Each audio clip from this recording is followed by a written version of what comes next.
Class 5 lesson 1 English subject में पहले lesson का नाम है डोंट गिव अप, यानी कि हार नहीं मानना चाहिए। ठीक है, इस पोएम को पढ़ाता हूँ, सभी लोग मेरे साथ दोहराएंगे कि इस कविता को कैसे पढ़ा जाता है। अभी इसका हिंदी मीनिंग, हिंदी में अर्थ नहीं समझाएंगे, केवल पढ़ने का तरीका, ताकि आप देखोगे तो पढ़ने आपको आ जाएगा। चैप्टर का नाम है डोंट गिव अप, यानी कि हार नहीं मानना चाहिए। ठीक है ना, हार नहीं मानना चाहिए। मेरे साथ सब लोग दोहराएंगे। अब बहुत ध्यान से अपनी कॉपी में जहाँ लिखे हैं या बुक में उंगली रख करके पढ़ते रहेंगे तो पढ़ने आ जाएगा। और सबसे बड़ी बात है, उसको देखते रहो, मेरे आवाज़ को सुनते रहो, उंगली रख के पढ़ते रहो तो पढ़ने आ जाएगा। ठीक है ना। मैं पहले एक एक वर्ड पढ़ाऊँगा, वो सही पढ़ने का तरीका नहीं होता है। 2-3 वर्ड को एक साथ पढ़ते हैं तो वही सही पढ़ने का तरीका होता है, तो वैसे ही दोहराएंगे आप लोग। शुरू किया जाए। Don't give up, don't give up, if you keep on going and never stop, you can keep on going. You can make it to the top. लेकिन ये पढ़ने का सही तरीका नहीं। मैं अब बता रहा हूँ कैसे पढ़ना है, आपको वैसे ही पेंसिल से अंडरलाइन कर लेना। ठीक है। If you keep on going, if you keep on going and never stop, and never stop, you can keep on going, you can keep on going, you can make it to the top, you can make it to the top. अब फिर से दोहरा रहा हूँ, दोहराएंगे सब लोग।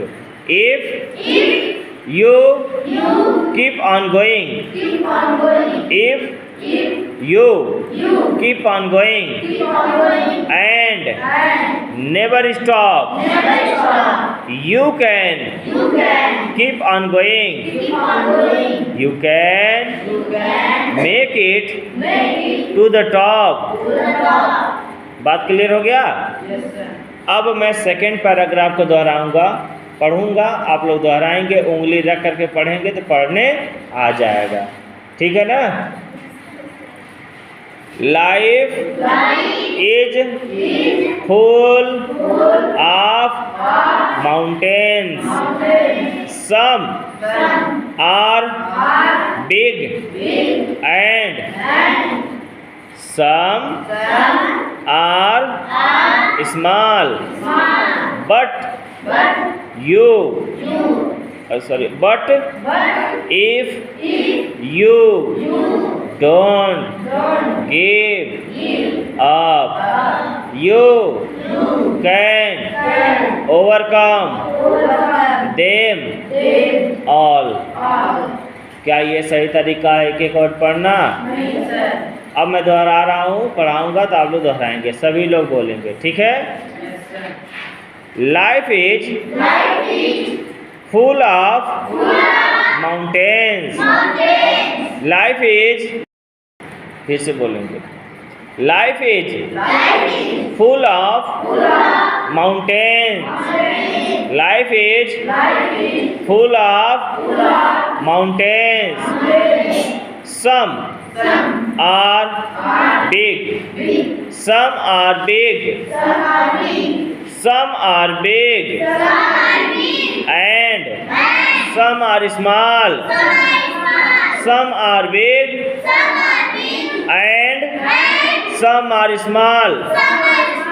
But if you don't give up, but if you don't give up, But if you don't give up, you can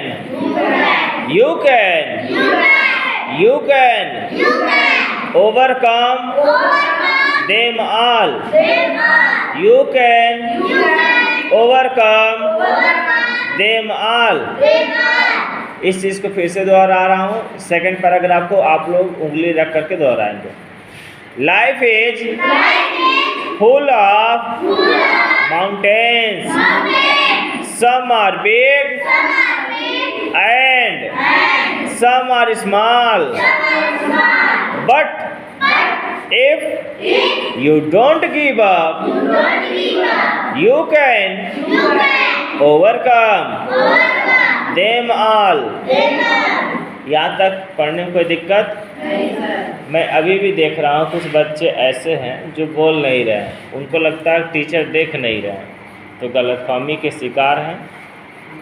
1 अप्रैल है तो गलतफहमी के शिकार मत रहो और दोहराते रहो, पढ़ने आ जाएगा।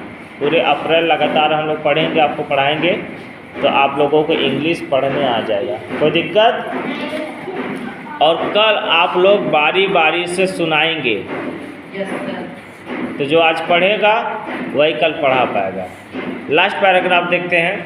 सो keep on going, try not to stop, when you keep on going you can make it to the top. अब इस चीज़ को फिर से पढ़ा रहा हूँ, ठीक है? So keep on going, so keep on going,